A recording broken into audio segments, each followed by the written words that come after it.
Hello guys, ये video आपके लिए बहुत स्पेशल होने वाला है बिकॉज इस वीडियो पे हम डिस्कस करने वाले हैं 2025 का सबसे बढ़िया जीरो बैलेंस सेविंग अकाउंट कौन सा है। एंड इस वीडियो पे जो भी बैंक के बारे में मैं डिस्कस करने वाला हूँ ना, सभी को मैंने पिछले 2 साल से यूज कर रहा हूँ एंड उसका प्रूफ भी मैं आपको अभी इस वीडियो में देने वाला हूँ। जीरो बैलेंस सेविंग अकाउंट आपको प्राइवेट बैंक भी प्रोवाइड करते हैं, आपको पब्लिक बैंक भी प्रोवाइड करते हैं और आपको पेमेंट्स बैंक भी प्रोवाइड करते हैं। और इसी में एक और चीज है, न्यू बैंक आपने सुना होगा, जुपिटर, एफआई मनी, फैमपे, ऐसा बैंक भी आपको प्रोवाइड करता था। पर 2024 में इस पे आपको एक चार्जेस देना नहीं पड़ता था। अभी 2025 में इस पे अगर आप मिनिमम अकाउंट 5,000 रुपए बैलेंस मेंटेन नहीं करते हो देन आपका अकाउंट बंद किया जाता है। और साथ ही साथ प्राइवेट बैंक पे भी कुछ ऐसा बैंक है जैसे कि एचडीएफसी, एक्सिस और आईसीआईसीआई में आप अकाउंट बनाना ही आपके लिए मुश्किल हो चुका है।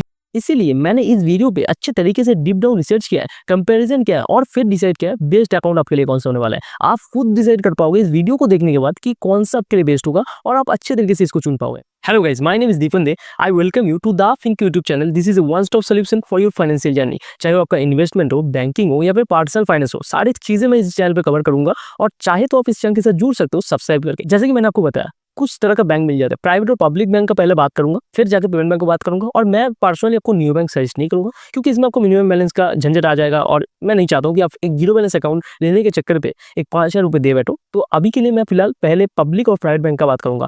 प्राइवेट बैंक पे भी अगर आप एचडीएफसी पे और एक्सिस पे जाओगे देन आपके लिए मिनिमम बैलेंस यहाँ पे रखना मैंडेटरी है, और आईसीआईसीआई का भी। ठीक है, अगर मैं बात करूं इन बैंक्स का ना, तो इनमें आपको जीरो बैलेंस अकाउंट भी मिल जाएगा, बट आप अगर एक रूरल एरिया पे रहते हो तभी ये मिलेगा क्योंकि उसमें आपको बीएसबीडी कुछ एक स्कीम चलता है गवर्नमेंट का, जन धन योजना, आपने सुना होगा, उसी के अंदर ये आपको अकाउंट्स मिलता है। पर उसमें बहुत से रिस्ट्रिक्शन होता है जिसके बारे में मैं आपको बता देता हूँ। देखो, रिस्ट्रिक्शन का अगर बात करूँ तो वहाँ पे आपको 10,000 से ज़्यादा मंथली ट्रांजेक्शन नहीं कर पाओगे, तो इसमें थोड़ा सा दिक्कत ये हो जाता है।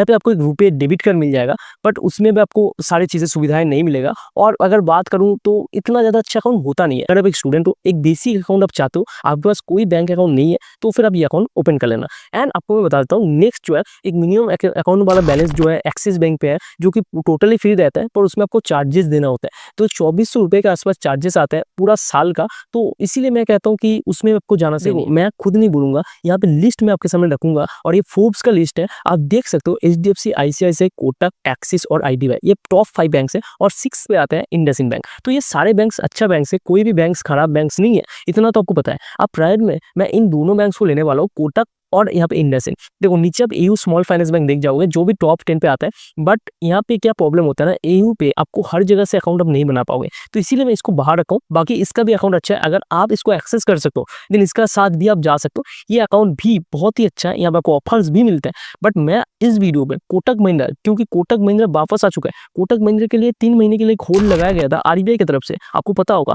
और अभी ये लोग पहले से और भी अच्छा काम करके आए हैं और सारी चीजें समझा के यहाँ पे मैं आपको बताने वाला हूँ कौन सा बैंक आपको लेना चाहिए। नेक्स्ट स्लाइड में मैं जैसे ही जाऊंगा ना, यहाँ पे आपको 3 बैंक मैंने रखा हुआ है। एसबीआई जो कि पब्लिक का सबसे बड़ा बैंक है, देन कोटक, देन इंडसइंड। इस बैंक पे मिनिमम अकाउंट बैलेंस जो है, मिनिमम अवेलेबल बैलेंस, वो एसबीआई इंस्टा पे आपको 0 रखोगे तो चल जाएगा। एसबीआई के 2 अकाउंट होता है, एक इंस्टा और एक डिजिटल वाला। डिजिटल वाला आपको नहीं ओपन करना है क्योंकि उस पर आपको ब्रांच जाके अप्रूवल मिलता है। बाकी आपको इंस्टा वाला ओपन करना है। योनो बैंक का लिंक मैं दे दूंगा, तो प्ले स्टोर से योनो डाउनलोड करके आप इसको ओपन कर सकते हो। नेक्स्ट कोटक 8211, इसका भी लिंक मैं नीचे डिस्क्रिप्शन पे दे दूंगा। यहाँ पे 2 तरह का अकाउंट होता है, एक इनका सेविंग अकाउंट होता है सिंपल वाला, और एक सुपर सेविंग अकाउंट। तो इसके बारे में मैं डिटेल बात करूंगा। अभी मैं यहाँ पे आपको बेस्ट सेविंग अकाउंट का बात कर रहा हूँ जो जीरो बैलेंस है, आपको कोई भी उसमें प्रॉब्लम्स नहीं होगा, उसका बात करूंगा। सुपर वाले मैं आपको एक्सप्लेन कर दूंगा लास्ट में, ठीक है। नेक्स्ट अगर मैं इंडी वाले का बात करूं तो यहाँ पे भी आपको 0 ही रहता है। इनिशियल फंडिंग का बात करूं तो एसबीआई पे कोई फंडिंग नहीं लगता, सीधा आपका अकाउंट बन जाता है। कोटक पे बात करूं तो आपको 1,000 रुपये का फंडिंग देना होता है सिंपल अकाउंट पे। ओके, इंडसइंड पे बात करूं तो 500 रुपये फंडिंग देकर आपके इनके सारे अकाउंट बना सकते हो। डेबिट कार्ड चार्जेस का बात करूं, एसबीआई पे आपको डेबिट कार्ड 0 रुपये में पहले तो मिल ही जाएगा, एंड बाद में आपको एनुअल रुपीज यहाँ पे 236 रुपीज देना होता है एनुअली। कोटक का बात करूं 299 रुपीज देना होता है बेसिक अकाउंट के साथ। इंडी का बात करूं तो यहाँ पे 500 रुपये लग जाता है आपको सालाना, यहाँ पे एक debit card, physical debit card hold करने के लिए। बाकी सारे अकाउंट पे आपको वर्चुअल डेबिट कार्ड फ्री में मिल जाता है। और एसबीआई पे आपको डेबिट कार्ड लेना ही पड़ेगा फिजिकल, यहाँ पे डेबिट कार्ड आपको दे ही देगा फिजिकल, अब इसको कैंसिल नहीं कर पाओगे, ठीक है। पासबुक और चेक का बात करें, एसबीआई पे दोनों आपको मिल जाता है। कोटक पे 75 रुपये आप साल का दे के एक चेकबुक मंगवा सकते हो अगर आपको जरूरत है तो। 108 रुपये लग जाता है इंडी पे आपको अगर चेकबुक चाहिए तो।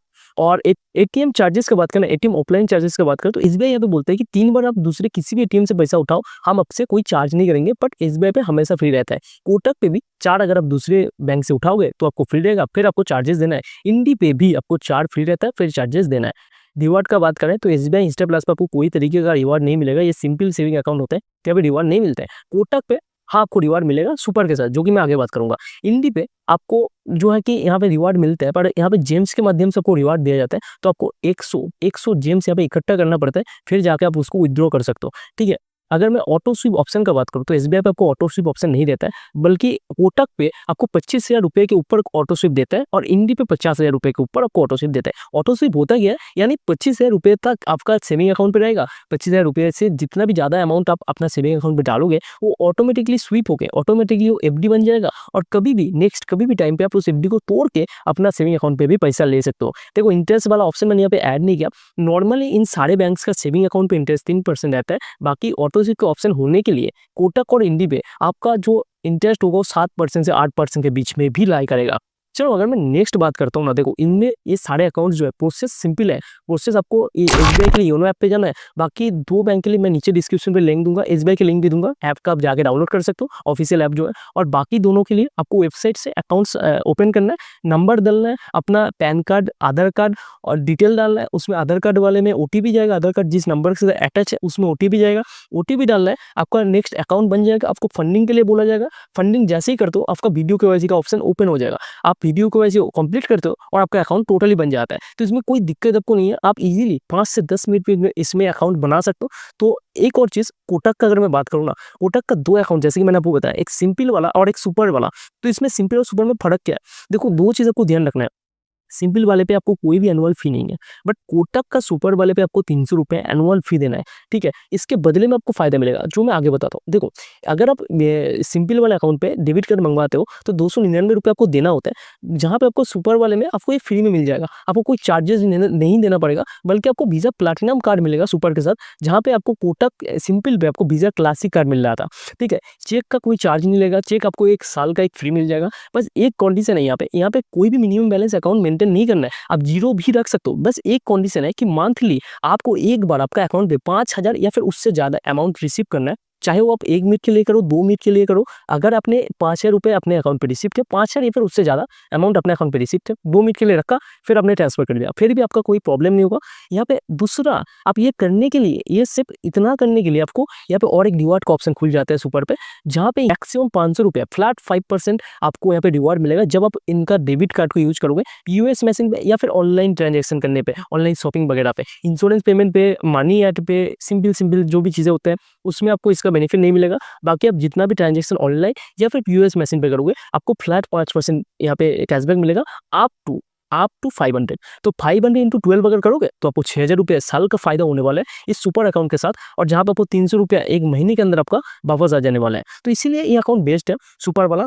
तो अगर आप यहाँ पे मुझसे पूछो कि मेरे को कौन से अकाउंट लेना चाहिए, तो मैं पहले आपको कोटक सजेस्ट करूंगा, फिर आपको इंडसइंड, फिर आपको एसबीआई सजेस्ट करूंगा। देखो एसबीआई इसीलिए मैं सजेस्ट नहीं करता हूँ क्योंकि उसमें रिवार्ड्स नहीं है, कुछ भी रिवार्ड्स नहीं है, आप ऐसे ही अकाउंट को ओपन करोगे। सेकंड चीज, यहाँ पे आपको ब्रांच जाके काम कर सकते हो आप, ये एक अच्छा चीज है एसबीआई के साथ, जो इनके साथ भी है, पर आपके शहर पे शायद इसका ब्रांच ना हो, बट एसबीआई का ब्रांच हर जगह पे अवेलेबल है, ये एक प्लस पॉइंट है एसबीआई के लिए। और इंडसइंड बैंक को मैंने सेकंड नंबर के इसीलिए रखा क्योंकि इनका कॉलिंग सर्विस बहुत बेकार है, कोई आपको इसका बात करते हुए नहीं मिलेगा क्योंकि वो प्रोमोटेड वीडियोस होता है। मैं प्रमोशन नहीं कर रहा हूँ, तो मैं खुद इंडसइंड का बैंक यूज किया हूँ। ये रहा आपके सामने इसका डिटेल, जो कि मैंने यहाँ पे ट्रांजेक्शन का आपको आपके सामने चिपका के रखा है, मेरा नाम शो हो रहा है, देखो दीपन दे।